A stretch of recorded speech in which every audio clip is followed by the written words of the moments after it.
Alhay kaygı fikir bol işin tükönüktür ey akıl huşun Azılıptır din duşun Merekede ey ululun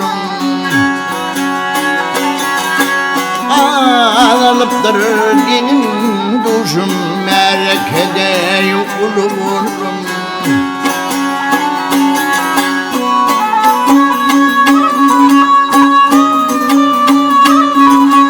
Biren yolun kıllanınca Gevrice pay verdin şunça Kaharım köpken yalınca Gevilmeyen doğru oğlum Kaharım köpken yalınca Gevilmeyen doğru oğlum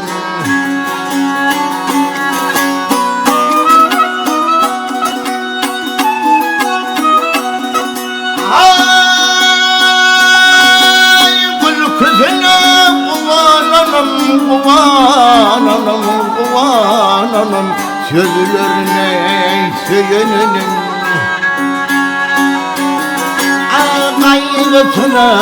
kar kolunum Oğluydun ey kulu oğlum